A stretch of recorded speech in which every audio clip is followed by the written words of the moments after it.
তো নমস্কার বন্ধুরা, তোমরা কেমন আছো? আশা করছি তোমরা সবাই ভালো আছো। তো আমি আজকে একটি ভালো খবর নিয়ে তোমাদের সামনে এসেছি। অর্থাৎ এটি দেখলে হয়তো তোমাদের অনেক সুবিধা হবে বা তোমরা অনেক কিছু জানতে পারবে। তো আমি কিছুদিন আগে এইরকমই একটা ভিডিও আমার এই চ্যানেলে দিয়েছিলাম। অর্থাৎ সেখান থেকে তোমরা আগের ভিডিওটি দেখতে পারবে। তো চলো, তোমরা দেখছো তোমাদেরই প্রিয় YouTube channel emergency blog video, আর আমি তোমাদের বন্ধু অনিমেষ। তো আজকে আমি চলে এসেছি ইন্ডিয়া বাংলাদেশ সংলগ্ন একটি রাস্তায়, অর্থাৎ এটি শিকারপুর গ্রাম। এই শিকারপুর গ্রামের বিভিন্ন ঐতিহ্য নিয়ে আমি তোমাদের সামনে অনেকবার এসেছি এবং অনেক রকম ভিডিও করেছি। তো দেখতে পাচ্ছ এই যে আমার পেছনে রাস্তা, এই রাস্তাটা সোজা বাংলাদেশ বর্ডারের দিকে যাচ্ছে। অর্থাৎ যে গাড়ি আসছে একটা সোজা বাংলাদেশ বর্ডারের দিকে যাচ্ছে, সামনে গান হচ্ছে, আর আমি সেই পেছন দিকটা দেখাচ্ছি তোমাদের। এই দেখো, এই যে আমার পেছনের দিকে যে সোজা রাস্তাটা গেল, এটা হচ্ছে বাংলাদেশ বর্ডার যাওয়ার রাস্তা। অর্থাৎ এখান থেকে খুব অল্প অল্প সময় লাগে। তো এখান থেকে মোটামুটি 4-5 কিলোমিটারের পরেই নদী আছে এবং ওই নদীটি পেরোনোর পরেই তোমার বাংলাদেশ বর্ডার পড়বে। আর এ সাইডে তোমাদের দেখাচ্ছি, এবার দেখাচ্ছি আমার ঠিক পেছনের দিকটা। এই পেছনের দিকেই হচ্ছে তোমার কাঁটাতারের বেড়া। অর্থাৎ বাংলাদেশ যে বর্ডারটা আছে সেই বর্ডারটা এখান থেকেই ঘেরা রয়েছে। আর এই যে আর একটা যে রাস্তা দেখাবো তোমাদের, এই যে দেখছো কিছু বাচ্চা এখানে আসছে। তো এখান থেকে যে রাস্তাটা চলে যাচ্ছে সেটা যাচ্ছে নদিয়া জেলার করিমপুরের দিক। অর্থাৎ তোমাদেরকে মেন যে জিনিসটা দেখানোর জন্য আমি এসেছি সেই জিনিসটা চলো এবার তোমাদেরকে দেখাবো। তো এবার আমি সামনের দিকে যাচ্ছি।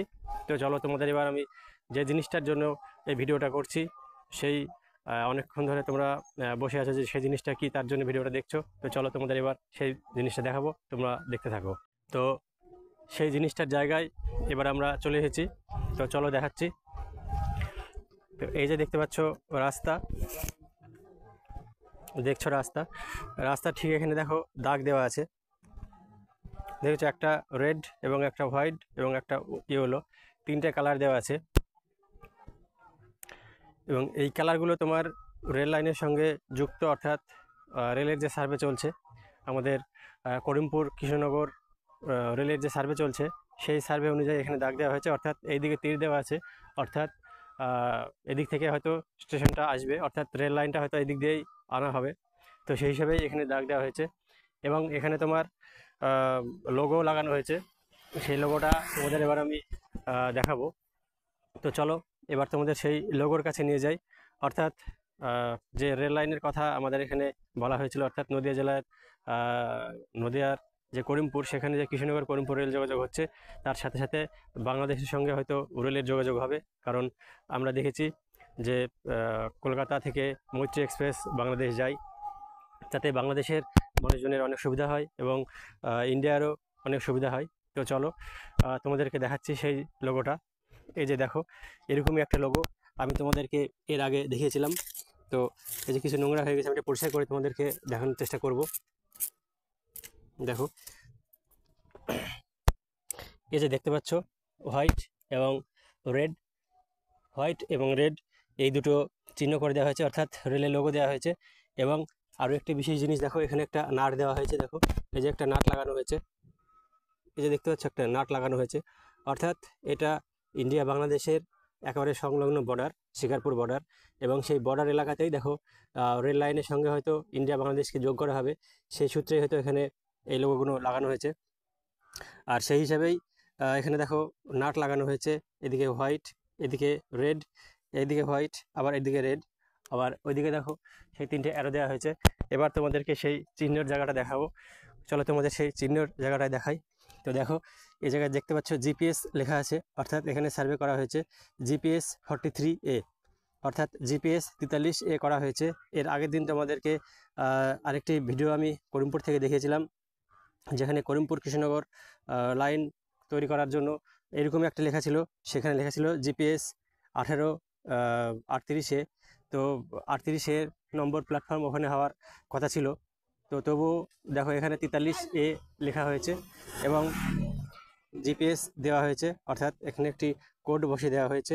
অর্থাৎ তোমরা যদি বিশ্বাস নাও করো, তো তোমরা ঠিক শিকারপুর এবং শিকারপুর থেকে যে সোজা রাস্তা বেরিয়ে আসলো বাংলাদেশ বর্ডারের দিক, অর্থাৎ নিউ শিকারপুরের যে বর্ডার আছে সেখানে আসলেই তোমরা দেখতে পাবে।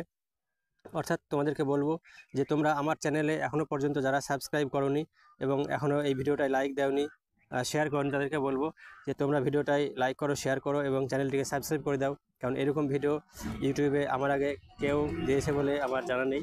তো দেখো এই যে গাড়ি চলে যাচ্ছে, দেখছো সাইডে তোমাদের সোজা দেখালাম এই যে বাংলাদেশ বর্ডার। আমি রাস্তার ঠিক ওপর থেকে আছি, এই যে সোজা যে রাস্তাটা দেখতে পাচ্ছ এই রাস্তাটা একেবারে সোজা যাচ্ছে, অর্থাৎ এখানে চেকপোস্ট হওয়ার একটা কথা ছিল। তো দেখো এই দেখো আমি জুম করে দেখাচ্ছি, জুমটা অনেক বেশি দূর আসবে না, সামনে এক সাদা সাদা দেখতে পাচ্ছ রাস্তার ওপর, ওটা একটা ব্রিজ। তো এদিক দিয়েই সোজা হিসাবে যায় এবং এদিক থেকে যে রাস্তাটা আছে এই যে জিপিএস লেখা আছে, জিপিএস 43-এ তোমরা দেখতে পাচ্ছ, আরও দেখাচ্ছি। এই যে দেখো এখান থেকেই সমস্ত গাড়ি আসা যাওয়া করে।